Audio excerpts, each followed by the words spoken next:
नमस्कार दोस्तों, हिंदी साहित्य लाभ चैनल में आप सभी का फिर से हार्दिक अभिनंदन है।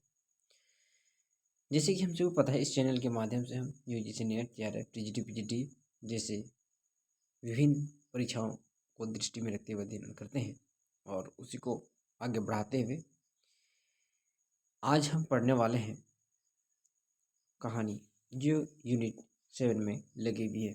इससे पहले हम सभी ने निबंध पढ़ा था, जो कि अगर आपने नहीं देखा है तो उसको जरूर देख लें। और आज जो कहानी है वह है परिंदे। परिंदे कहानी निर्मल वर्मा द्वारा रचित यूजीसी नेट में लगी हुई सबसे महत्वपूर्ण कहानी में से है। इसका प्रकाशन 1960 में होता है और इसमें टोटल 7 कहानी संकलित है या संग्रह से बनी हुई है। यह कहानी 2 तरह के प्रेम प्रसंगों और यथार्थ जीवन की कहानी को एक साथ लेकर चलती है या दिखाई गई है। कहानी की नायिका को देखें तो लतिका अपने प्रेमी ग्रीश नेगी की मृत्यु के बाद उसकी स्मृति से जुड़कर वर्तमान में जी नहीं पाती है, मतलब उसकी याद में तड़पती रहती है। और अगर इसका मुख्य पात्र अगर देखा जाए तो लतिका, मिस्टर ह्यूबर्ट, सुधा, जूली, ग्रीश नेगी आदि इस कहानी के मुख्य पात्र हैं। अब हम डायरेक्ट आते हैं मुख्य कहानी पर और लाइन बाय लाइन पढ़ेंगे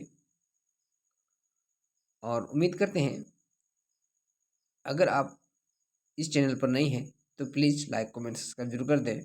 साथ ही अगर आप जब भी इसको देखें या पढ़ें तो नोट डाउन करते हुए जरूर चलेंगे। परिंदे, लेखक निर्मल वर्मा। कहते हैं, अंधियारे गलियारे में चलते हुए लतिका ठिठक गई। पहला पात्र। दीवार का सहारा लेकर उसने लैंप की बत्ती बढ़ा दी। सीढ़ियों पर उसकी छाया एक बेडोल कटी कटी आकृति खींचने लगी। 7 नंबर कमरे में लड़कियों की बातचीत और हंसी ठहाकों का स्वर अभी तक आ रहा था। कितने नंबर? रूम नंबर 7 से। शोर अचानक बंद हो गया। कौन है? लतिका चुप खड़ी रही। कमरे में कुछ देर तक घुसुर पुसुर होती रही। फिर दरवाजे की चिटखनी के खुलने का स्वर आया। लतिका कमरे की देहरी से कुछ आगे बढ़ी। लैंप की झपकती लौ में लड़कियों के चेहरे सिनेमा के पर्दे पर ठहरे हुए क्लोजअप की भांति उभरने लगा। कमरे में अंधेरा क्यों रखा है? लतिका के स्वर में हल्की सी झिड़की सी आवाज था। लैंप में तेल खत्म हो गया है मैडम। यह सुधा का कमरा था। तो 7 नंबर कमरा किसका था? सुधा का था। क्वेश्चन ये भी पूछा सकता है कि सुधा का कितना नंबर कमरा था? तो 7 नंबर। और सुधा हॉस्टल की सबसे लोकप्रिय लड़की थी, ये भी याद रखेंगे दोस्तों। इसलिए उसे ही उत्तर देना पड़ा।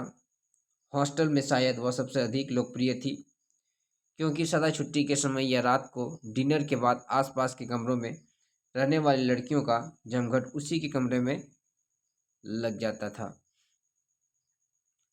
देर तक गपशप, हंसी मजाक चलता रहता। तेल के लिए करीमुद्दीन से क्यों नहीं कहा? ये प्यून है, करीमुद्दीन इम्पोर्टेंट है। कितनी बार कहा मैडम, लेकिन उसे याद रहे तब तो। कमरे में हंसी की फुहार का एक कोने से दूसरे कोने तक फैल गई। लतिका के कमरे में आने से अनुशासन की जो घुटन घिर आई थी वह अचानक बह गई। करीमुद्दीन हॉस्टल का नौकर था। उसके आलस और काम में टाल मटोल करने के हिस्से हॉस्टल की लड़कियों में पीढ़ी दर पीढ़ी चले आते थे। मतलब थोड़ा सा वो काम करने में आनाकानी करते थे। कौन? करीमुद्दीन। लतिका को हठात कुछ स्मरण आया। अंधेरे में लैंप घुमाते हुए चारों ओर निगाहें दौड़ाई। कमरे में चारों ओर घेरा बना कर वह बैठी थी, पास पास एक दूसरे से सटक कर। सबके चेहरे परिचित थे, किंतु लैंप के पीले मनीम प्रकाश में मानो कुछ बदल गया था। यह कैसे वह उन्हें पहली बार देख रही थी। जूली। कौन है? जूली। अब तुम इस ब्लॉक में क्यों, क्या कर रही है? किससे पूछा जाता है? जूली से। जूली खिड़की के पास पलंग के सिरहाने बैठी थी। उसने चुपचाप आंखों नीचे कर ली। लैंप का प्रकाश चारों ओर से सिमटकर अब केवल उसके चेहरों पर गिर रहा था। नाइट रजिस्टर पर दस्तखत कर दिए। हाँ मैडम। फिर लतिका का स्वर कड़ा हो गया। जूली संकुचक कर खिड़की से बाहर देखने लगी। जब से लतिका इस स्कूल में आई है, उसने अनुभव किया है कि हॉस्टल के इस नियम का पालन डांट फटकाकर बावजूद नहीं होता। मैडम, कल से छुट्टियां शुरू हो जाएंगी, इसलिए आज रात हम सब ने मिलकर और सुधा पूरी बात न कहकर हेमंती की ओर देखते हुए मुस्कुराने लगी। हेमंती के गाने का प्रोग्राम है, आप भी कुछ देर बैठिए ना।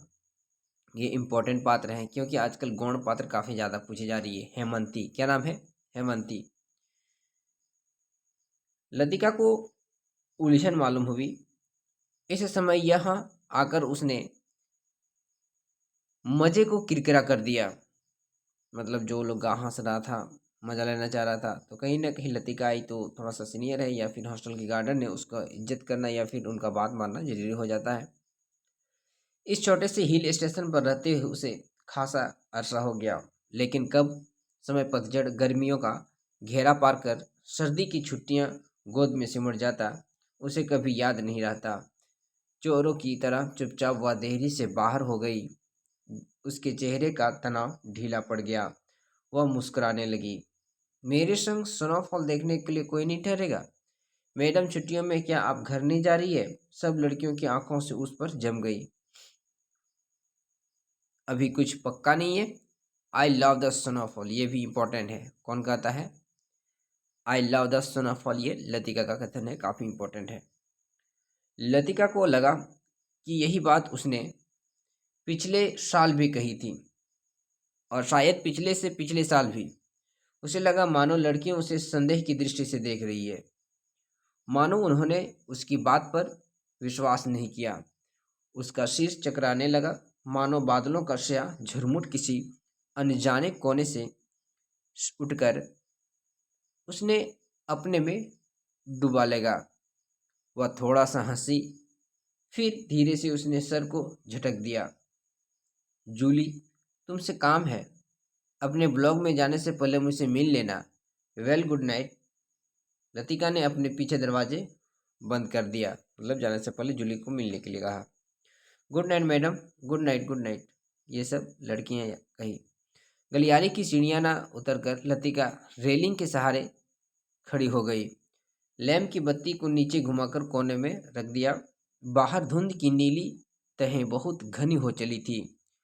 लॉन पर लगे हुए चीड़ के पत्तों की सरसराहट हवा के झोंकों के संग कभी तेज कभी धीमे होकर भीतर बह आती थी।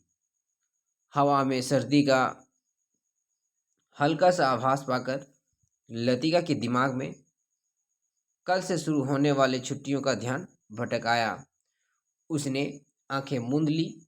उसने लगा कि उसकी टांगें बांस की लकड़ियों की तरह उसके शरीर से बंधी है, जिसकी गांठें धीरे धीरे खुलती जा रही है। सिर की चकराहट अभी मिटी नहीं थी, मगर अब वैसे जैसे वह भीतर न होकर बाहर फैले हुई धुंध का हिस्सा बन गई थी। सीढ़ियों पर बातचीत का स्वर सुनकर लतिका जैसे सोते से जगी। शॉल को कंधों पर समेटा और लैंप उठा लिया। डॉक्टर मुखर्जी, इंपॉर्टेंट पात्र हैं। डॉक्टर मुखर्जी मिस्टर ह्यूबर्ट के संग एक अंग्रेजी धुन गुनगुनाते हुए ऊपर आ रहे थे।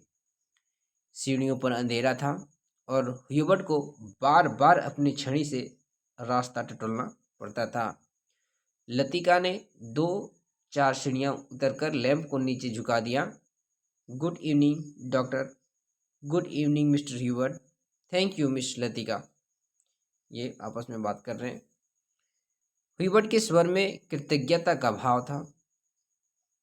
सीढ़ियां चढ़ने से उसकी सांसें तेज हो रही थी और वह दीवार से लगे हुए हाँफ रहे थे। लैंप की रोशनी में उसने चेहरे के पीलापन कुछ तांबे के रंग जैसा हो गया था। यहाँ अकेली क्या कर रही हो मिस लतिका? डॉक्टर ह्यूबर्ट ने पूछा। डॉक्टर ने होंठों के भीतर से सीटी बजाई। चेकिंग करके लौट रही थी। आज इस वक्त ऊपर कैसे आना हुआ मिस्टर ह्यूबर्ट? ह्यूबर्ट ने मुस्कुराकर अपनी छड़ी डॉक्टर के कंधों से छुला दी। इनसे पूछो। यही तुमसे जबरदस्ती घसीट ले आए। मुझे जबरदस्ती घसीट लाए कौन? उसका छड़ी। मिस लतिका, हम आपको निमंत्रण देने आ रहे थे। आज रात मेरे कमरे में एक छोटा सा कंसर्ट होगा जिसमें मिस्टर ह्यूबर्ट शोपा और चाइकोवस्की के कंपोजिशन बजाएंगे।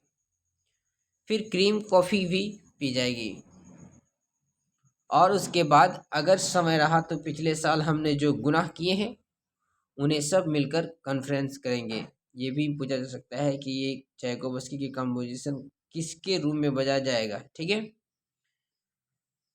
डॉक्टर मुखर्जी के चेहरे पर भारी मुस्कान खिल गई। डॉक्टर मुझे माफ़ करें, मेरी तबीयत कुछ ठीक नहीं है। ये कौन कहता है? लतिका। चलिए, यह ठीक रहा। फिर तो आप वैसे भी मेरे पास आती। डॉक्टर ने धीरे से लतिका के कंधों को पकड़कर अपने कमरे की तरफ मोड़ दिया। डॉक्टर मुखर्जी का कमरा ब्लॉक के दूसरे सिरे पर छत से जुड़ा हुआ था। वह आधे बर्मी थे। ये इंपॉर्टेंट है, क्वेश्चन प्रीवियस में पूछा भी गया है कि आधे बर्मी कौन थे? तो मिस्टर ह्यूबर्ट। ठीक है। जिसके जिसके चिन्ह उनकी थोड़ी दबी हुई नाक और छोटे छोटे चंचल आंखों से स्पष्ट थे। बर्मा पर जापानियों का आक्रमण होने के बाद वह इस छोटे से पहाड़ी शहरों में आ बसे थे। किसके आक्रमण से? जापानी के आक्रमण से बर्मा पर, है ना। प्राइवेट प्रैक्टिस के अलावा वह कन्वेंट स्कूल में हाइजीन फिजियोलॉजी भी पढ़ाया करते थे। ये भी इम्पोर्टेंट है। कौन सा विषय पढ़ाते थे? हाइजीन फिजियोलॉजी भी पढ़ाया करते थे। और इसलिए उनके स्कूल के हॉस्टल में एक ही कमरा रहने को दे दिया गया था। कुछ लोगों का कहना था कि बर्मा से आते हुए रास्ते में उनकी पत्नी की मृत्यु हो गई, लेकिन इस संबंध में निश्चित रूप से कुछ नहीं कहा जा सकता क्योंकि डॉक्टर समय कभी इस बात को चर्चा नहीं करते अपने पत्नी के विषय में। बातों के दौरान डॉक्टर अक्सर कहा करते हैं, मरने से पहले मैं एक दफ़ा बर्मा जरूर जाऊंगा। और तब एक क्षण के लिए उनकी आंखों में एक नमी सी छा जाती है। ये इंपॉर्टेंट है। डॉक्टर वर्मा इसलिए मुखर्जी ह्यूबर्ट कहते हैं। ठीक है। डॉक्टर कहते हैं कि मरने से पहले मैं एक दफ़ा बर्मा जरूर जाऊंगा और तब एक क्षण के लिए उनकी आंखों में नमी सी छा जाती है। लतिका चाहने पर भी उनसे कुछ पूछ नहीं पाती। उसे लगता है कि डॉक्टर नहीं चाहते हैं कि कोई अतीत के संबंध में उनसे कुछ भी पूछे या सहानुभूति दिखलाए। दूसरे ही क्षण अपनी गंभीरता को दूर ठेलते हुए वह हंस पड़ते हैं और एक सूखी बुझी सी मालूम पड़ती है। कहते हैं, होम सिनेक्स की ही एक ऐसी बीमारी है। क्या है? होम सिनेक्स ही एक ऐसी बीमारी है जिसका इलाज किसी डॉक्टर के पास नहीं है। छत पर मेज कुर्सियां डाल दी गई और भीतर कमरे में परकोलेटर में कॉफ़ी का पानी चढ़ा दिया गया। कॉफ़ी का सुना है अगले 2-3 वर्षों में यहाँ पर बिजली का इंतजाम हो जाएगा। डॉक्टर ने स्प्रिट लैंप जलाते हुए कहा। यह बात तो पिछले 10 सालों से सुनने में आ रही है। अंग्रेजों ने भी कोई लंबी चौड़ी स्कीम बनाई थी, पता नहीं उसका क्या हुआ।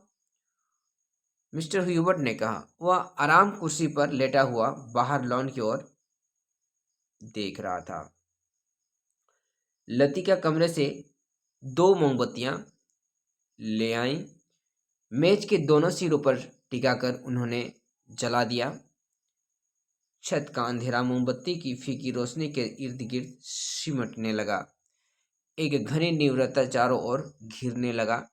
हवा में चीड़ की वृक्षों की साएं साएं दूर दूर तक फैली पहाड़ियों और घाटियों में सीटियों की गूंज सी छोड़ती जा रही थी। इस बार शायद बर्फ जल्दी गिरेगी। अभी से हवा में एक सर्द खुशी की महसूस होने लगी है। डॉक्टर का सिगार अंधेरे में लाल बिंदी सा चमक रहा था। पता नहीं मिस वुड को स्पेशल सर्विस का कुर्क धंधा क्यों पसंद आता है। छुट्टियों में घर जाने से पहले क्या यह जरूरी है कि लड़कियां फादर एलमंड का सरमन सुने? ह्यूबर्ट ने कहा, ये इम्पोर्टेंट है। यहाँ से देखिए, पता नहीं मिस वुड को स्पेशल सर्विस गोरखा धंधा में क्यों पसंद आता है। छुट्टियों में घर जाने से पहले क्या यह जरूरी है कि लड़कियां फादर एलमंड का सरमन सुने? ये किसका कथन है? मिस्टर ह्यूबर्ट का। काफ़ी इम्पोर्टेंट है, मिस्टर ह्यूबर्ट का ये कथन है। डॉक्टर को फादर एलमंड एक आंख नहीं सुहाते हैं। एक आंख नहीं सुहाते थे, मतलब अच्छा नहीं लगता था। लतिका कुर्सी पर आगे झुककर प्यालों में कॉफी उड़ने लगी। हर साल स्कूल बंद होने के लिए कहते हैं कि स्कूल बंद होने से पहले 2 दिन यही प्रोग्राम होते हैं। चैपल में स्पेशल सर्विस, उसके बाद दिन में पिकनिक होती है। लतिका को पहला साल याद आया जब डॉक्टर के संग पिकनिक के बाद वह क्लब गई थी। डॉक्टर बार में बैठे थे। बार में, है ना? बार रूम गुमाऊ रेजिमेंट के अफसरों से भरा हुआ था। कुछ देर तक बिलियर्ड का खेल दिखने के बाद जब वह वापस की बार की आ रहे थे, तब उसने दाईं ओर से क्लब की लाइब्रेरी में देखा। मगर उसी समय डॉक्टर ह्यूबर्ट पीछे से आ गए थे। मिस लतिका, यह मेजर ग्रीस नेगी है। कौन है? मेजर ग्रीस नेगी है। बिलियर्ड रूम से आते हुए हंसी ठहाकों के बीच वह नाम दब सा गया था। वह किसी किताब के बीच में उंगली रखकर लाइब्रेरी की खिड़की से बाहर देख रहा था। Hello doctor. वह पीछे मुड़ा। तब उस क्षण, कहते हैं, उस क्षण ना जाने जाने क्यों लतिका का हाथ कांप गया और कॉफी कुछ गर्म बूंदें उसकी साड़ी पर छलक आई। अंधेरे में किसी ने नहीं देखा कि लतिका के चेहरे पर एक उनिंदा रीतापन घिर आया है। हवा के झोंकों से मोमबत्तियों की लौ फड़फड़ाने लगी। छत से ऊंची काठ गोदाम जाने वाली सड़क पर यूपी रोडवेज की आखिरी बस डाक लेकर जा रही थी। बस की हेडलाइट्स में आसपास फैली हुई झाड़ियों की छाया घर की दीवार पर सरकती हुई गायब होने लगी। मिस लतिका, आप इस साल भी छुट्टियों में नहीं रहेंगी? डॉक्टर ने पूछा। डॉक्टर का सवाल हवा में टंगा रहा। उसकी क्षण पियानो पर शोपों का नौकड्रड हॉबर्ट की उंगलियों के नीचे फिसलता हुआ धीरे धीरे छत के अंधेरे में घुलने लगा, मानो जल पर कोमल स्वप्नल उर्मियां भंवरों का झिलमिलाता जाल बुनती हुई दूर दूर किनारों तक फैलती जा रही हो। लतिका को लगा कि जैसे कहीं बहुत दूर बर्फ की चोटियों से परिंदों के झुंड के नीचे अनजान देशों की ओर उड़े जा रहे हैं। इन दिनों अक्सर उसने अपने कमरे की खिड़की से उन्हें देखा।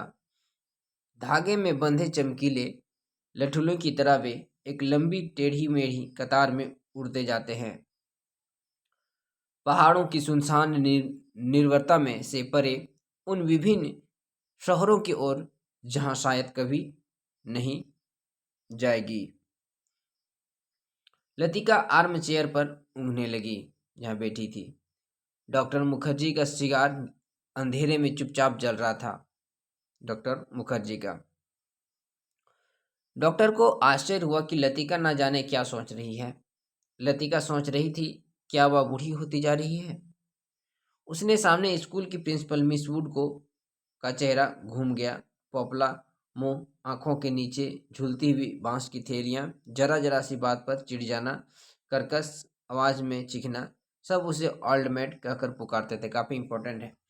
मिस वुड को किस नाम से बुलाते थे? तो ओल्ड मैड के नाम से बुलाते थे।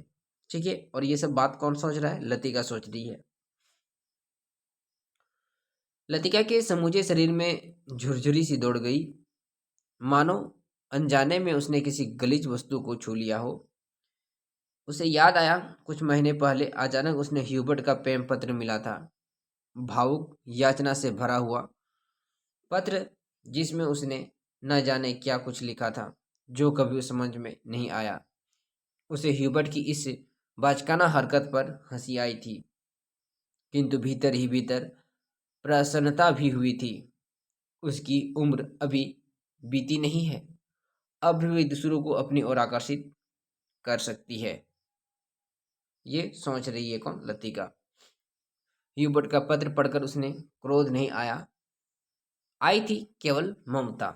वह चाहती तो उसको गलतफहमी को दूर करने में देर न लगती, किंतु कोई शक्ति उसे रोके रहती। उसके कारण अपने पर विश्वास रहता है, अपने सुख का भ्रम मानो ह्यूबर्ट की गलतफहमी से जुड़ा है। ह्यूबर्ट ही क्यों, वह क्या किसी को चाह सकेगी? वो सोच रही खुद से, उस अनुभूति के संग जो अब नहीं रही, जो छाया सी उस पर मंडराती रहती है, ना स्वयं मिटती है, न उसे मुक्ति दे पाती है। उसे लगा जैसे बादलों का झुरमुट फिर उसे मस्तिष्क पर धीरे धीरे छाने लगा। उसकी टांगें फिर निर्जीव शिथिल सी हो गई। वह झटके से उठ खड़ी हुई। डॉक्टर, माफ करना, मुझे बहुत थकान सी लग रही है। बिना वाक्य पूरे किए ही वह चली गई। कुछ देर तक टेरेस पर निस्तब्धता छाई रही। मोमबत्तियां बुझने लगी थी। डॉक्टर मुखर्जी ने सिगार का नया कस लिया। सब लड़कियां एक जैसी होती है, ये काफी इंपॉर्टेंट है और एग्जाम में न जाने कितनी बार पूछी गई है। कौन कहता है? मिस्टर डॉक्टर मुखर्जी कहते हैं। कौन? मुखर्जी कहते हैं सब लड़कियां एक जैसी होती है, बेवकूफ और सेंटिमेंटल। ह्यूबर्ट की उंगलियों का दबाव पियानो पर ढीला पड़ता गया। और ये ह्यूबर्ट कौन है? ये पियानो बजाते हैं। कौन? ये ह्यूबर्ट क्या बजाते हैं? पियानो बजाते हैं। ठीक है, तो ढीला पड़ गया। अंतिम सुरों की झिझकी सी गूंज कुछ क्षणों तक हवा में तैरती रही उनकी। डॉक्टर, आपको मालूम है, लतिका का व्यवहार पिछले कुछ अरसे से अजीब सा लगता है। ह्यूबर्ट के स्वर में लापरवाही का भाव था। वह नहीं चाहता था कि डॉक्टर को लतिका के प्रति उसकी भावनाओं का आभास मात्र भी मिल सके। जिस कोमल अनुभूति को वह इतने समय से संजोता आया है, डॉक्टर उसे हली हंसी के साथ ठहाके में उपहासास्पद बना देगा। क्या तुम नियति में विश्वास करते हो, ह्यूबर्ट? ये मिस्टर डॉक्टर मुखर्जी पूछते हैं ह्यूबर्ट से। डॉक्टर ने कहा। डॉक्टर मुखर्जी कहते हैं, ह्यूबर्ट दम के रोके प्रतीक्षा करता रहा। वह जानता था कि कोई भी इस बात को कहने से पहले डॉक्टर को फिलोसोफाइज करने की आदत थी। डॉक्टर टोरेस के जंगल से सट सटकर खड़ा हो गया। फीकी सी चांदनी में चीड़ के पेड़ों की छाएं लॉन पर गिर रही थी। कभी कभी कोई जुगनू अंधेरे में हरा प्रकाश छिड़ता हवा में गायब हो जाता था। मैं कभी कभी सोचता हूँ, इंसान जिंदा किस लिए रहता है? इंसान जिंदा किस लिए रहता है? क्या उसे कोई बेहतर काम करने को नहीं मिला? हजारों मील हम अपने मुल्क से दूर मैं यहाँ पड़ा हूँ। यहाँ कौन मुझे जानता? शायद मर भी जाऊंगा। ह्यूबर्ट, क्या तुमने कभी महसूस किया है कि इस अजनबी की हैसियत से पराई जमीन पर मर जाना कितना खौफनाक है? ये काफ़ी इम्पोर्टेंट है और ये कथन है मिस डॉक्टर मुखर्जी का, काफ़ी इम्पोर्टेंट है दोस्तों। इसको नोट डाउन करते हुए जरूर चलेंगे। आगे कहते हैं, ह्यूबर्ट वी स्मिथ शाह डॉक्टर को देखने लगे, मतलब आश्चर्यचकित से। उसने पहली बार डॉक्टर मुखर्जी की इस पहलू को देखा था। अपने संबंध में वह अक्सर चुप रहते थे। कोई पीछे नहीं है, यह बात मुझ में एक अजीब किस्म की बेफिक्री पैदा कर देती है। लेकिन कुछ लोगों की मौत अंत तक पहेली बनी रहती है। क्या रहती है? अंत तक पहेली बनी रहती है। शायद वे जिंदगी में से बहुत उम्मीद लगाते हैं। उसे ट्रेजिक भी नहीं कहा जा सकता, क्योंकि आखिरी दम तक उन्हें मरने का एहसास नहीं होता। डॉक्टर, आप किसका जिक्र कर रहे हैं? ह्यूबर्ट ने परेशान होकर पूछा। डॉक्टर कुछ देर तक चुपचाप सिगार पीता रहा, फिर मुड़कर वह मोमबत्ती की बुझती हुई लो को देखने लगा। तुम्हें मालूम है, किसी समय लतिका बीला नागा क्लब जाया करती थी। कहाँ? बीला नागा। कौन जाया करती थी? लतिका। ग्रीस नेगी से उसका परिचय वहीं हुआ था। कहाँ हुआ था ग्रीस नेगी का परिचय? बीला नागा में। इंपॉर्टेंट है। कश्मीर जाने से एक रात पहले उसने मुझे सब कुछ बता दिया था। मैं अब तक लतिका से उस मुलाकात के बारे में कुछ नहीं कर सका हूँ, किंतु उस रात को कौन जानता था कि वह वापस नहीं लौटेगा। और अब क्या फर्क पड़ता है? Let then dead die. Doctor की सूखी सर्द हंसी में खोखली सी शून्यता भरी थी। मतलब ग्रीष्म नेगी का देहांत हो गया था, इस चीज को वो जिक्र कर रहे थे।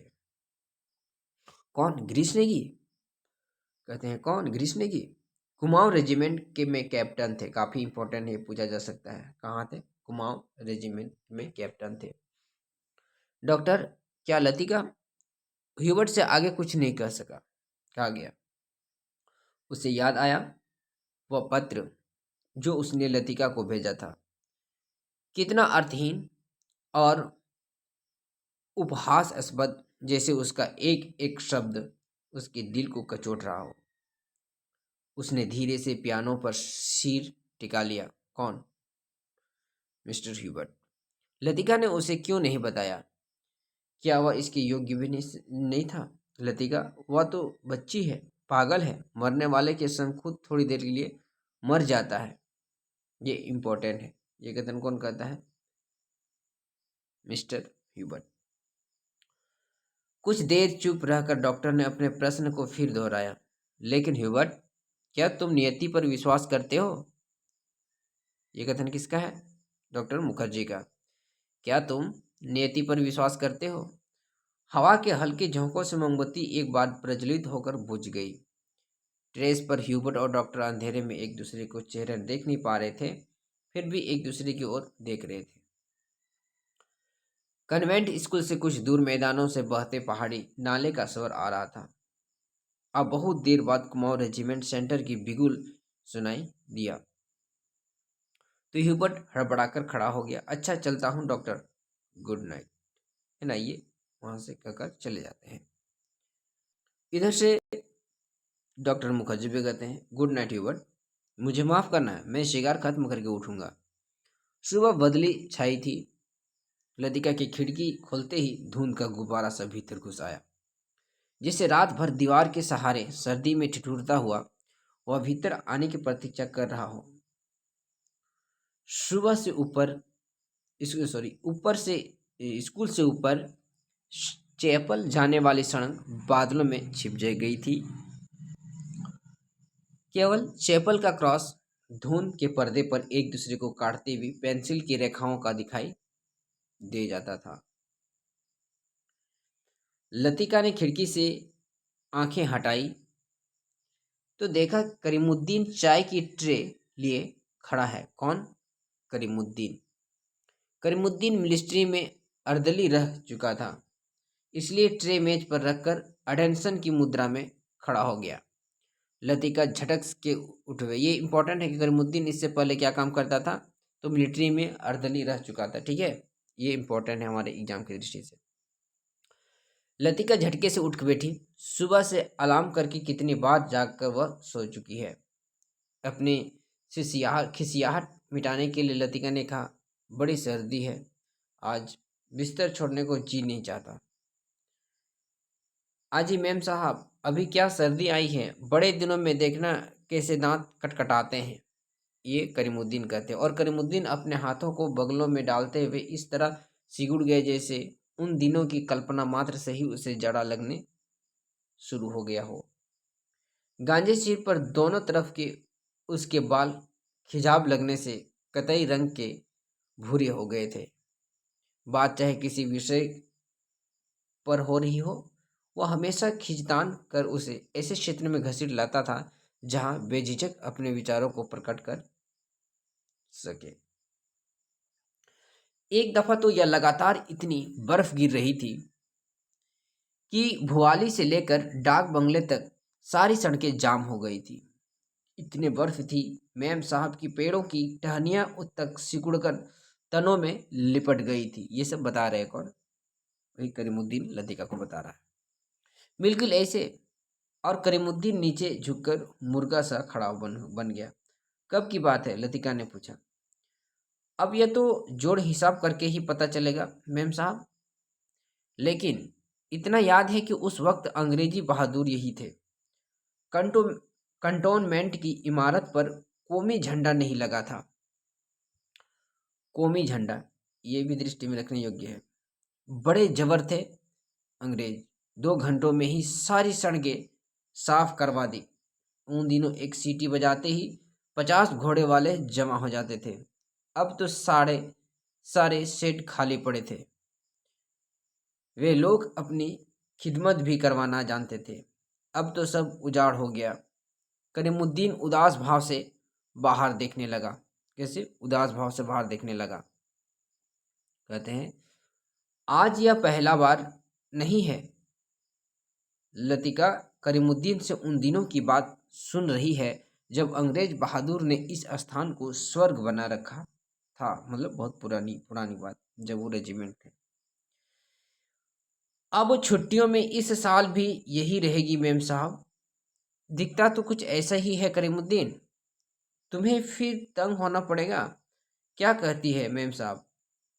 आपके रहने से हमारा भी मन लग जाता है, वरना छुट्टियों में तो यहाँ कुत्ते लौटते हैं, मतलब कोई नहीं रहता है, केवल कुत्ते आते रहते हैं। तुम जरा मिस्त्री से कह देना कि इस कमरे की छत की मरम्मत कर दी जाए। पिछले साल बर्फ का पानी दरारों से टपक रहा था।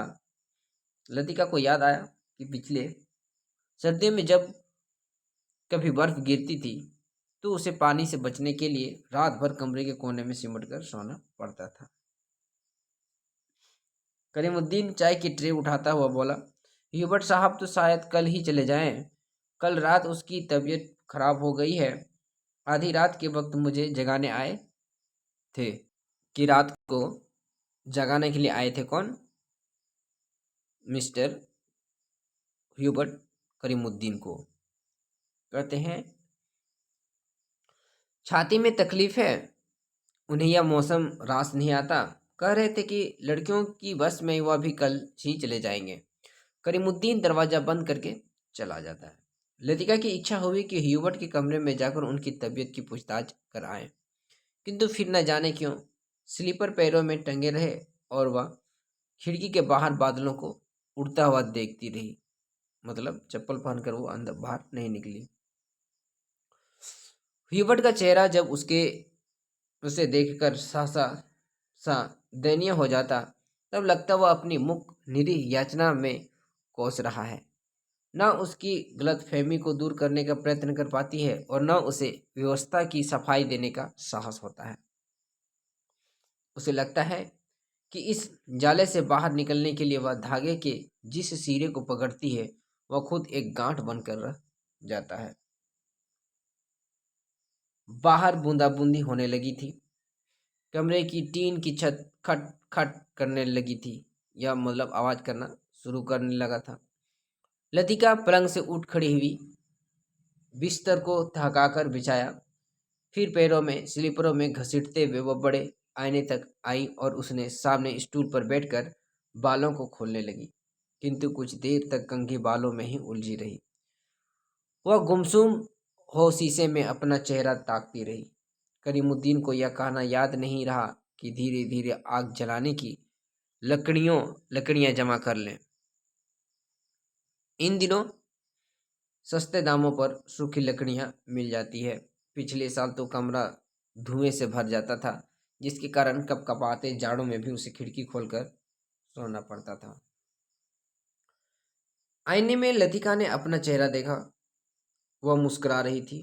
पिछले साल अपने कमरे की शीलन और ठंड से बचने के लिए कभी कभी वह मिस वुड के खाली कमरों में चोरी चुपके सोने चली जाती थी। ये इम्पोर्टेंट है। तो मिस वुड के घर में वो चोरी चुपी सोने के लिए जाती थी। कौन? लतिका। ये इम्पोर्टेंट है, जिसको ओल्ड मेड के नाम से भी जाना जाता है। मिस वुड का कमरा बिना आग के गर्म रहता था। उनके गदीले सोफे पर लेटते ही आंख लग जाती थी। कमरा छुट्टियों में खाली पड़ा रहता है, किंतु मिस वुड से इतना नहीं होता कि 2 महीनों के लिए उसे हवाले पर जाए और हर साल कमरे में ताला ठोक जाती थी, मतलब बंद करके जाती थी। वह तो पिछले साल गुसल खाने में के भीतर की सांकल देना भूल गई थी, जिसे लतिका चोर दरवाजे के रूप में इस्तेमाल करती थी। पहले साल अकेले में उसे बड़ा डर लगता था।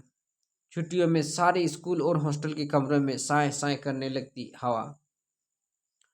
डर के मारे उसे कभी नींद नहीं आती थी। तब वह करीमुद्दीन को रात देर तक बातों से उलझाए रखती। बातों में जब खोई सी हो जाती, तब करीमुद्दीन चुपचाप लैंप बुझाकर चला जाता। कभी कभी बीमारी का बहाना करके वह डॉक्टर को बुलावा भेजती थी। बाद में बहुत जिद करके दूसरे कमरे में उसके बिस्तर लगवा देती है। लतिका के कंधों के बालों का गुच्छा निकला और उसे बाहर फेंकने के लिए वह खिड़की के पास खड़ी हुई। बाहर छत की ढलान से बारिश के जल की मोटी सी धार बराबर लॉन पर गिर रही थी।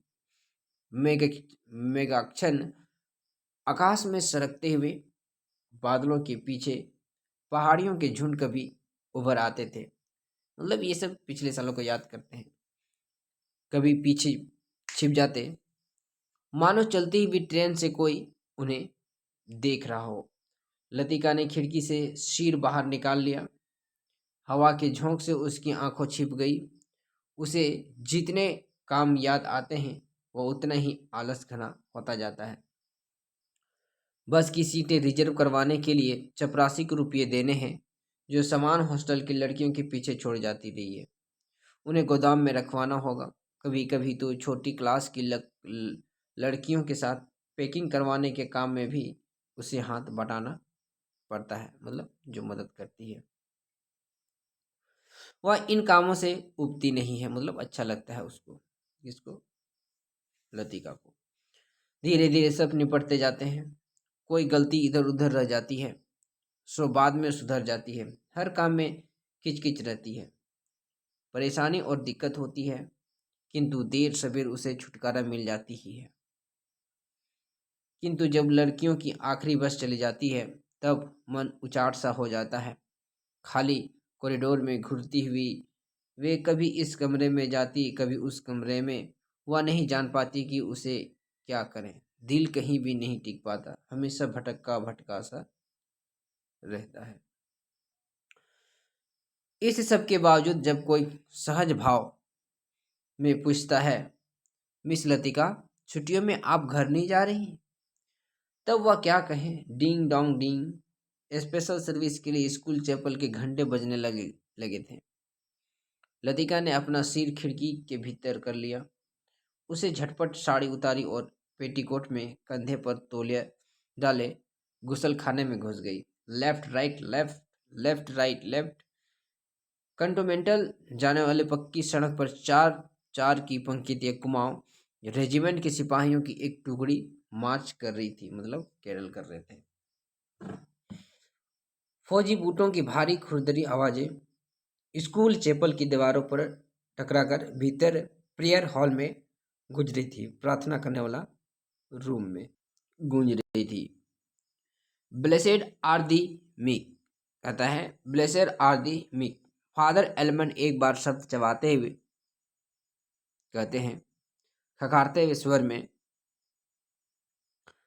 सरमन ऑफ द माउंट पढ़ रहे थे। ये भी पूछा, फादर एलमंड पढ़ रहे हैं, क्या पढ़ रहे हैं वो? Sermon of the mount, important है। ईसा मसीह की मूर्ति के नीचे कैडल ब्रियम दोनों ओर से मोमबत्तियां जल रही थी। क्या जल रही थी? मोमबत्तियां, जिनका प्रकाश आगे बेंचों पर बैठे हुए लड़कियों पर पड़ रहा था। पिछली लाइनों की बेंचें अंधेरे में डूबी हुई थी, जहां लड़कियां प्रार्थना की मुद्रा में बैठी हुई सिर झुकाए एक दूसरे से घुसर पुसर कर रही थी। मिस वुड स्कूल सीजन के सफलतापूर्वक समाप्त हो जाने पर विद्यार्थी और स्टाफ सदस्यों को बधाई का भाषण दे चुकी थी और अब फादर के पीछे बैठी हुई अपने में ही बुड़बुड़ाहट कर रही थी, मानो धीरे धीरे फादर को प्रॉम्प्ट कर रही हो। क्या कर रही थी? प्रॉम्प्ट कर रही हो। अमीन फादर एलमंड ने बाइबल मेज पर रख दी और प्रेयर बुक उठा ली। हॉल की खामोशी क्षण भर के लिए टूट गई। लड़कियों ने खड़े होते हुए जानबूझकर बेंचों को पीछे धकेल दिया। बेंच फर्श पर रगड़कर घसीटकर सीटी बजाते हुए पीछे खिसक गई। हॉल के कोने से हंसी फूट पड़ी। मिस वुड का चेहरा तन गया। माथे पर भ्रिकुटियां चढ़ गई, मतलब गुस्सा आ गया मिस वुड को। फिर अचानक निस्तब्धता छा गई। हॉल के उस छोटे हुए घुटे हुए धुंधलके में फादर का तीखा फटा हुआ स्वर सुनाई देने लगा। Jesus said, I am the light of the world, he that followeth me shall not walk in darkness, but shall have the light of life। ये इंपॉर्टेंट है। एक तो पूछा जा सकता है किस कहानी में आया हुआ ये पंक्ति, या ये भी पूछा जा सकता है किसके द्वारा ये कहा गया है, तो मिस्टर फादर के द्वारा। डॉक्टर मुखर्जी ने ऊब और उकताहट से भरी जम्हाई ली। कब यह किस्सा खत्म होगा? उसने इतने ऊंचे स्वर में लतिका से पूछा कि वो संकुचाकर दूसरी ओर देखने लगी। स्पेशल सर्विस के समय डॉक्टर मुखर्जी होठों पर व्यंग्यात्मक मुस्कान खेलती रहती। वह धीरे धीरे अपनी मूछों को खींचता रहता। फादर एलमंड की वेशभूषा देखकर लतिका के दिल में गुदगुदी सी दौड़ गई। जब वह छोटी थी तो अक्सर यह बात सोचकर विस्मित हुआ करती थी कि क्या पादरी लोग सफ़ेद चोगे के नीचे कुछ नहीं पहनते? अगर धोखे से वह ऊपर उठ जाए तो क्या हो? मतलब लोग सोच रहा था। लेफ्ट लेफ्ट लेफ्ट मार्च करते हुए फौजी बूट चेबल से दूर होते जा रहे थे। केवल उनकी गूंज हवा में शेष रह गई थी, मतलब दिखाई नहीं रहे थे, केवल आवाज आ रही थी। Him number 117। फादर एलमंड ने प्रार्थना पुस्तक खोलते हुए कहा। हॉल में प्रत्येक खिड़की ने डेस्क पर रखी हुई हिम बुक खोल ली। पन्नों के उलटने की खड़खड़ाहट फिसलती हुई एक सिरे से दूसरे सिरे तक फैल गई। आगे के बेंच से उठकर ह्यूबर्ट पियानो के सामने स्टूल पर बैठ गए। संगीत शिक्षक होने के कारण वह हर साल स्पेशल सर्विस के अवसर पर उसे कायर के संग पियानो बजाना पड़ता था। जिसके कायर के साथ पियानो बजाना पड़ता था। ये इम्पोर्टेंट है कि पियानो कौन बजाते थे? Mister Hubert. ह्यूबर्ट ने अपनी रुमाल की नाक साफ की। अपनी घबराहट छिपाने के लिए ह्यूबर्ट हमेशा ऐसा ही क्या करते थे या करता था। कनखियों से हॉल की ओर देखते हुए अपने कांपते हुए हाथों से हिमबुक खोली। लीड काइंडली लाइट, है ना। पियानो के सुर दबे झिझकते से मिलने लगे। घने बालों की ढकी ह्यूबर्ट की लंबी पीली अंगुलियां खुलने सिमटने लगी। कायर में गाने वाले लड़कियों के स्वर एक दूसरे की गुद कर कोमल स्निग्ध लहरों से बिंद गए। लतिका को लगा उसका जूड़ा ढीला पड़ गया, मानो गर्दन के नीचे झूल रहा है। मिस वुड की आंख बचा लतिका ने चुपचाप बालों में लगे स्लीपों को कसकर खींच लिया। बड़ा झक्की आदमी है। सुबह मैंने ह्यूबर्ट को यहाँ आने से मना किया था, फिर भी चला आया, डॉक्टर ह्यूबर्ट ने मुखर्जी ने कहा। लतिका को करीमुद्दीन की बात याद हो गई। रात भर ह्यूबर्ट को खांसी का दौरा था। कल जाने के लिए कह रहे थे। लतिका ने सिर टेढ़ा करके ह्यूबर्ट के चेहरे की एक झलक पाने की विफल चेष्टा की। इतने पीछे से कुछ भी देख पाना असंभव था। पियानो पर झुका हुआ केवल ह्यूबर्ट का सिर दिखाई देता था। लीड काइंडली लाइट संगीत के सुर, ये इंपॉर्टेंट है, ये गीत है, क्या है? लीड काइंडली लाइट संगीत के सुर मानो एक ऊंची पहाड़ी पर चढ़कर हाँफती हुई सांसों को आकाश की आबाद शून्यता में बिखरते हुए नीचे उतर रहे हैं। बारिश की मुलायम धूप चैपल के लंबे चेकोर शीशों पर झिलमिला रही है, जिसकी एक महीन चमकीली रेखा ईसा मसीह की प्रतिमा पर तिरछी होकर गिर रही है। मोमबत्तियों का धुआं धूप में नीली सी लकीर खींचती हुई हवा में तैरने लगा है। पियानो के क्षणिक पोज में लतिका को पत्तों का परिचित मर्म कहीं दूर अनजानी दिशा में आता हुआ सुनाई दे जाता है। एक क्षण के लिए एक भ्रम पैदा हुआ कि चैपल का फीका सा अंधेरा उस छोटे से प्रयाण हॉल के चारों कोनों से सिमटता हुआ उसे आसपास की घिर आया है, मानो उसकी आंखों पर पट्टी बांधकर उसे यहां तक ले आया हो। अचानक उसकी आंखें खोल दी हो। उसे लगा कि जैसे मोमबत्तियों की धूमिल आलोक में कुछ भी ठोस वास्तविक न रहा हो। चैपल की छत, दीवारें, डेस्क पर रखा हुआ डॉक्टर का सुग्रस डोल हाथ और पियाने के सुर अतीत की धुन के भेदते हुए स्वयं उस धुन का भाग बनता जा रहा हो। कहते हैं एक पगली सी स्मृति, एक उद्भ्रांत भावना चैपल के शीशों के परे पहाड़ी सूखी हवा, हवा में झुकी हुई वीपिंग विलोज की कांपती टहनियां, पैरों तले चीड़ के पत्तों की धीमी सी चीर परिचित खड़खड़ आवाज करती हुई। वह ग्रीस पर एक हाथ में मिलिट्री का खाकी हैट लिए खड़ा है, हैट टोपी लिए खड़ा है, चौड़े उठे हुए सबल कंधे, मतलब मोटा तगड़ा, अपना सिर पर वहां टिका दो तो जैसे सिमटकर खो दिया जाएगा। चार्ल्स बॉयर, यह नाम उसने रखा था। क्या नाम रखा था? Charles Boyer. वह झेंपकर हंसने लगा। तुम्हें आर्मी में किसने चुन लिया? मेजर बन गए हो, लेकिन लड़कियों से भी गए बीते हो। जरा जरा सी बात पर चेहरा लाल हो जाता है। यह सब वह कहती नहीं, सिर्फ सोचती भर जाती है। सोचा था कभी कहूंगी, वह कभी कभी नहीं आया। ब्रूस का लाल फूल लाए हो ना? झूठे कहा कि कमीज के जिस जेब पर बेज चिपके थे उसमें से मूसा हुआ ब्रूस का फूल निकल आया। क्या? ब्रूस किसका फूल है ना? ब्रूस का लाल फूल। छी, सारा मुरझा गया है, अभी खिला कहाँ है। How clingy. उसने बालों में ग्रीस का हाथ उलझ रहा है, फूल कहीं टिक नहीं पाता है। फिर उसे क्लीस के नीचे फंसाकर उसने कहा, देखो।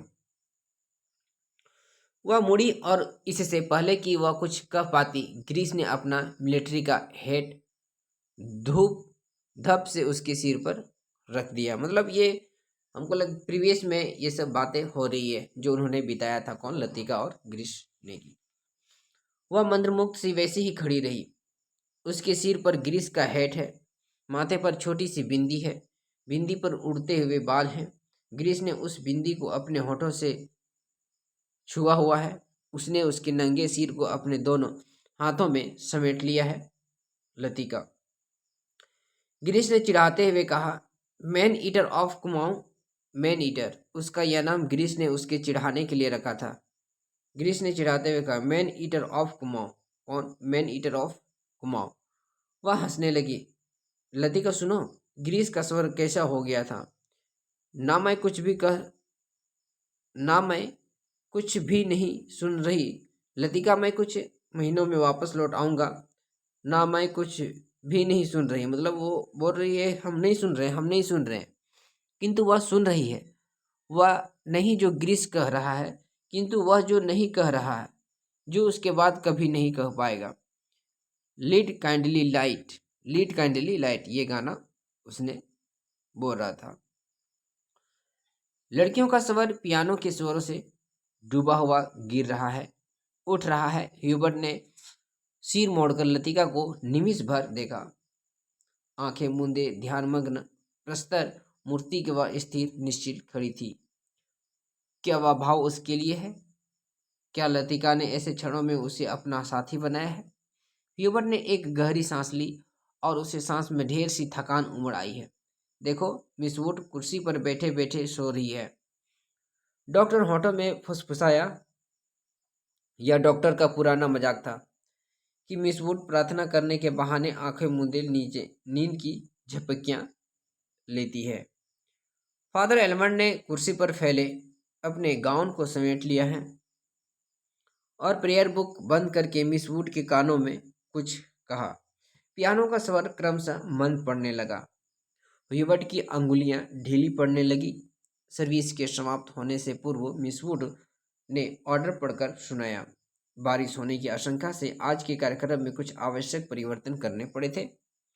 पिकनिक के लिए झूला देवी के मंदिर जाना संभव नहीं हो सकेगा, इसलिए स्कूल से कुछ दूर मिडोज में ही सब सब लड़कियां नाश्ते के बाद जमा होंगी। कहाँ? मिडोज में। सब लड़कियों को दोपहर का लंच हॉस्टल किचन से ही ले जाना पड़े होगा। केवल शाम की चाय मिडोज में बनेगी। पहाड़ों की बारिश का क्या भरोसा? कुछ देर पहले धुआंधार बादल गरज रहे थे। सारा शहर पानी में भीगा ठिठुर रहा था। अब धूप में नहाता नीला आकाश धुंध की ओंठ से बाहर निकलता हुआ फैल रहा था। लतिका ने चैपल से बाहर आते हुए देखा। वीपिंग विलोज की भीगी शाखाओं से धूप में चमकती हुई बारिश की बूंदें टपक रही थी। लड़कियां चैपल से बाहर निकलकर छोटे छोटे गुच्छे बनाकर कॉरिडोर में जमा हो गई है। नाश्ते के लिए अभी पौन घंटा पड़ा है था और उनमें से अभी कोई भी लड़की हॉस्टल जाने के लिए इच्छुक नहीं थी। छुट्टियां अभी कुछ शुरू नहीं हुई थी, किंतु शायद इसलिए वे इन चंद बचे खुचे क्षणों में अनुशासन के भीतर भी मुक्त होने का भरपूर आनंद उठा लेना चाहती थी। मिस वुड को लड़कियों का यह गुल गपाड़ा आखरा, किंतु फादर एलमंड के सामने वह उन्हें डांट फटकार नहीं सकी। मतलब वो नहीं चाहते थे कि खेले कूदे हंसी मजाक करें, लेकिन उसके सामने फादर एलमंड के सामने कुछ नहीं कर सकते थे। अपनी झुलझुलाहट दबाकर वह मुस्कुराते हुए बोली, कल सब चली जाएंगी, सारा स्कूल वीरान हो जाएगा। फादर एलमंड का लंबा और पूर्ण चेहरा चेपल की घुटी हुई गरमाई से लाल हो उठा था। कॉरिडोर के जंगलों पर अपनी छड़ी लटकाकर वह बोले, छुट्टियों में पीछे हॉस्टल में कौन रहेगा? पिछले 2-3 सालों में मिस लतिका ही रह रही है और डॉक्टर मुखर्जी छुट्टियों में कहीं नहीं जाते। डॉक्टर तो सर्दी गर्मी यही ठहरते हैं। मिस वुड ने विस्मय से फादर की ओर देखा। वह समझ नहीं सकी कि फादर एलमंड डॉक्टर का प्रसंग क्यों छेड़ दिया। डॉक्टर मुखर्जी छुट्टियों में कहीं नहीं जाते। 2 महीनों की छुट्टियों में वर्मा जाना काफ़ी कठिन है। फादर, मिस वुड हंसने लगी। मिस वुड, पता नहीं आप क्या सोचती है, मुझे तो मिस लतिका का हॉस्टल में अकेले रहना कुछ समझ में नहीं आता। लेकिन फादर, मिस वुड ने कहा, यह तो कन्वेंट स्कूल का नियम है कि कोई भी टीचर छुट्टियों में अपने खर्चे पर हॉस्टल में रह सकते हैं। मैं फिलहाल स्कूल के नियमों की बात नहीं कर रहा। मिस लतिका का डॉक्टर के संग यहाँ अकेले ही रह जाएंगी और सच पूछिए मिस वुड, डॉक्टर के बारे में मेरी राय कुछ बहुत अच्छी नहीं है। फादर, आप कैसी बातें कर रहे हैं? मिस लतिका बच्चा थोड़ी ही है। मिस वुड को ऐसी आशा नहीं थी कि फादर एलमन अपने दिल में ऐसी दकियानुसी भावना को स्थान देंगे। मतलब उनके विचार में, उनके मन में जो विचार उनके लिए भावनाएं जो बना के रखे हैं, वो ऐसा उनके लिए नहीं सोचते थे कि फादर एलमंड भी ऐसा कुछ भी सोचते हैं। फादर एलमंड कुछ हतप्रभ से हो गए। बात पटकते हुए बोले, मिस वुड, मेरा मतलब यह नहीं था। आप तो जानती हैं मिस लतिका, और उस मिलिट्री अफसर को लेकर एक अच्छा खासा स्कैंडल बन गया था। स्कूल की बदनामी होने में क्या देर लगती है। वह बेचारा तो अब नहीं रहा। मैं उसे जानती थी फादर। ईश्वर उसकी आत्मा को शांति दे। मिस वुड ने धीरे से अपने दोनों बाहों में क्रॉस किया। फादर एलमंड को मिस वुड की मूर्खता पर इतना अधिक क्षोभ हुआ, उनसे आगे और कुछ नहीं बोला गया। डॉक्टर मुखर्जी से उनकी कभी नहीं पड़ती, इसलिए मिस वुड की आंखों में वह डॉक्टर को नीचा दिखाना चाहते थे। किंतु मिस वुड लतिका का रोना ले बैठी। आगे बात बढ़ाना व्यर्थ था। उसने छड़ी को जंगले से उठाया और ऊपर साफ खुले आकाश को देखते हुए बोले, प्रोग्राम अपने यूं ही बदला। मिस वुड, अब क्या बारिश होगी? ह्यूबर्ट जब चैपल से बाहर निकला तो उसकी आंखें चकाचौंध सी हो गई। उसे लगा जैसे किसी ने अचानक ढेर सी चमकीली उबलती हुई रोशनी मुट्ठी में भरकर उसकी आंखों में झोंक दी हो। पियानो के संगीत के सुर रुई से छुई मुई रेसे की भांति अब सब उसके मस्ती की थकी मंदी नसों पर फड़फड़ा रहे थे। वह काफ़ी थक गया था। पियानो बजाने से उसके फेफड़ों पर हमेशा भारी दबाव पड़ता। दिल की धड़कनें तेज हो जाती थी। उसे लगता कि संगीत के एक नोट को दूसरे नोट से उतारने के लिए प्रयत्न में वह एक अंधेरे सी खाई पर पार कर रहा है।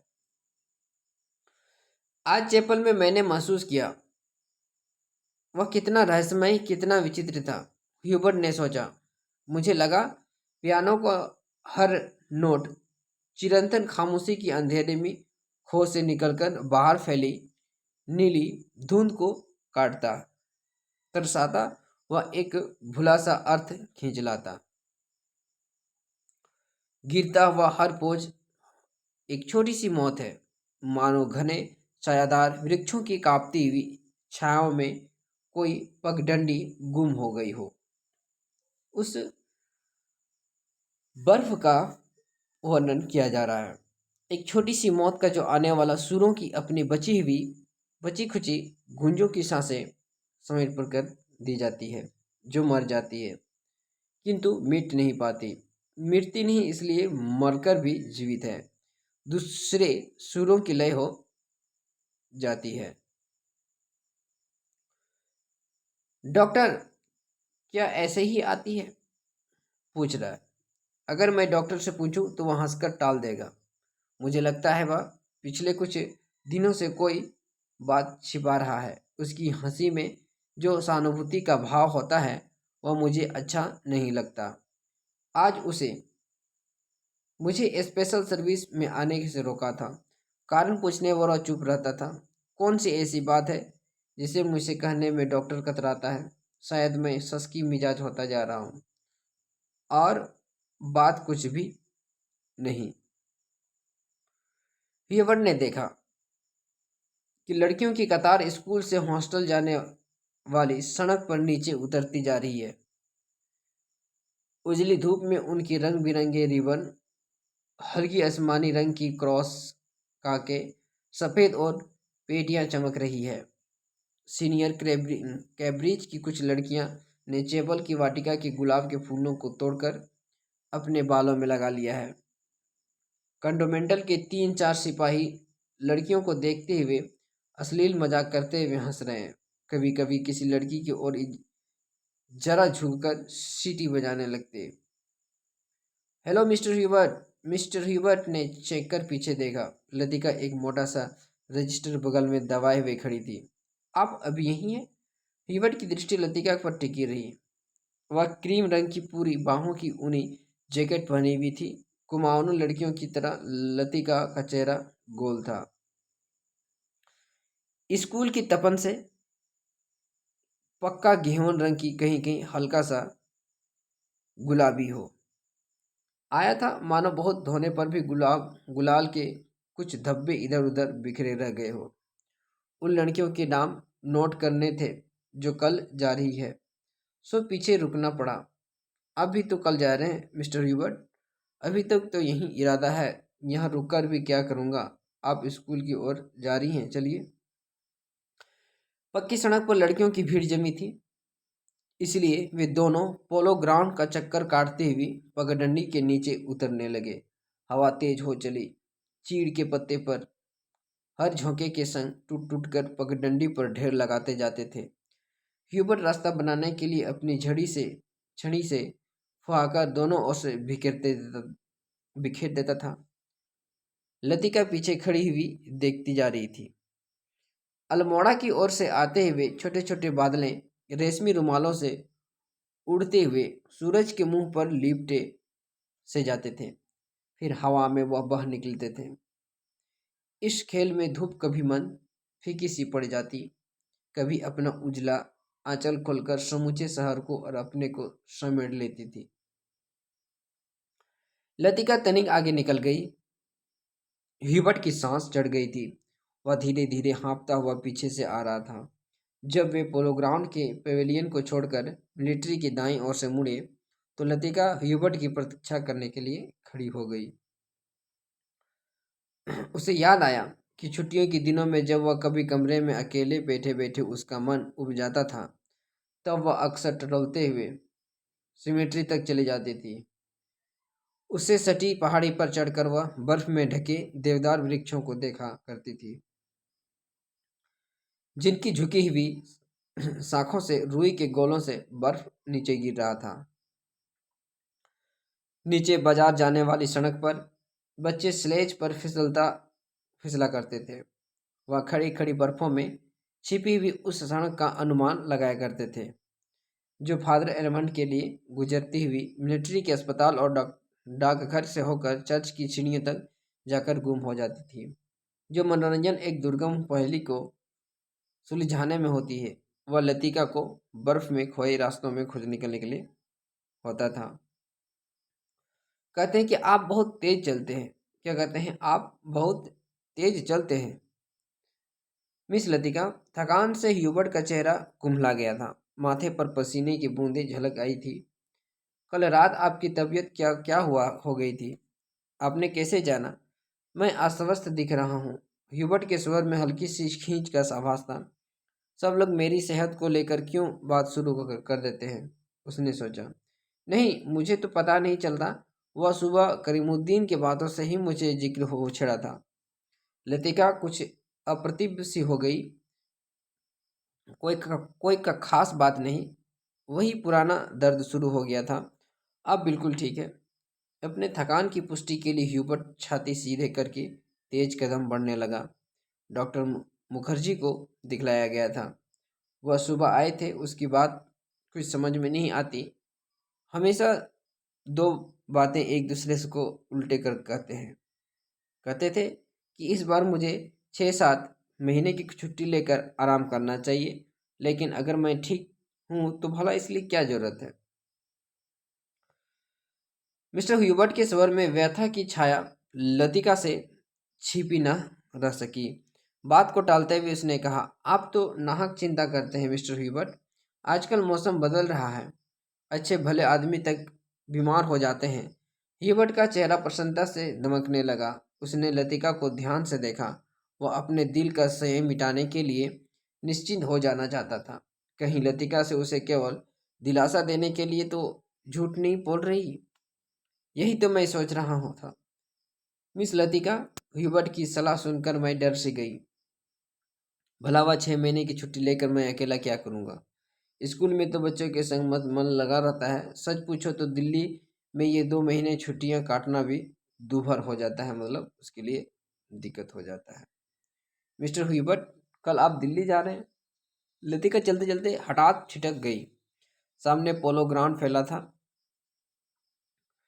जिसकी दूसरी ओर से मिलिट्री की ओर ट्रेनें कंटोनमेंटल की ओर से जा रही थी। ह्यूबर्ट को लगा जैसे लतिका की ओर आंखें अधमुदी सी खुल गई है, मानो पलकों पर एक पुराना सा सपना सरक आया हो। मिस्टर ह्यूबर्ट, आप दिल्ली जा रहे हैं? इस बार लतिका ने प्रश्न नहीं दोहराया। उसके स्वर में केवल एक ही असीम दूरी का भाव घिर आया। बहुत अरसा पहले मैं भी दिल्ली गई थी मिस्टर ह्यूबर्ट। तब मैं बहुत छोटी थी, न जाने कितने बरस बीत गए। हमारी मौसी का ब्याह वहीं हुआ था। बहुत सी चीज़ें देखी थी, लेकिन अब तो सब कुछ धुंधला सा पड़ गया। इतना याद आया कि हम कुतुब पर चढ़ गए थे। सबसे ऊंचे मंजिल से हमने नीचे झांका था, न जाने कैसा लगा था। नीचे चलते हुए आदमी चाबी भरे हुए खिलौने से लगते थे। हम ऊपर से उस मूंगफलियों की फेंकी थी जिससे वह बहुत निराश हुए थे, क्योंकि उनमें से किसी ने हमारी एक तरफ नहीं देखा था। मतलब ऊपर से जब नीचे देखते तो सब कुछ छोटा मालूम पड़ता है। शायद माँ ने मुझे डांटा था। मैं सिर्फ नीचे झांकते हुए डर गई थी। सुना है अब तो दिल्ली इतना बदल गया है कि पहचाना नहीं जाता। कहते हैं वे दोनों फिर चलने लगे। इस प्रकार यहाँ पर ये वार्तालाप होती है। अब हम लोग इम्पोर्टेंट तथ्य को देख लेते हैं, क्योंकि अब ये समाप्ति की ओर ही है और जो सबसे मूल है उस चीज़ को अब हम देखने वाले हैं। एक प्रसंग इसमें आया हुआ है जो कि एग्जाम की दृष्टि से काफ़ी इम्पोर्टेंट है। उस चीज़ को देखना काफ़ी इम्पोर्टेंट हो जाएगा हमारे लिए, क्योंकि उसी चीज़ को खोजा जा रहा है।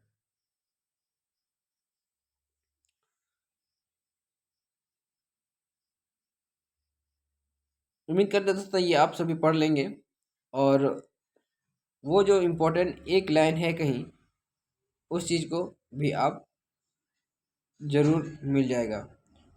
वो यह प्रसंग था ना कि मतलब किसी भी चीज़ को हमें पकड़ कर नहीं रखनी चाहिए। कोई भी पास्ट की गई हुई ये घटना को किसी भी तरह से भुलाकर हमें आगे बढ़ जाना चाहिए। तभी हमारे लिए जीवन जो है ना सुखमय आगे की ओर चलता जाएगा। ये ऐसे कुछ प्रसंग हैं जो एग्जाम की दृष्टि से काफ़ी इम्पोर्टेंट है। तो दोस्तों आज के लिए इतना ही। मिलेंगे जल्द ही। अगर आप इस चैनल पर नए हैं तो ज़रूर लाइक कमेंट सब्सक्राइब कर दें, ताकि ऐसे ही और भी वीडियो आप सभी के बीच में लाते रहें। मिलेंगे जल्दी, तब तक के लिए धन्यवाद।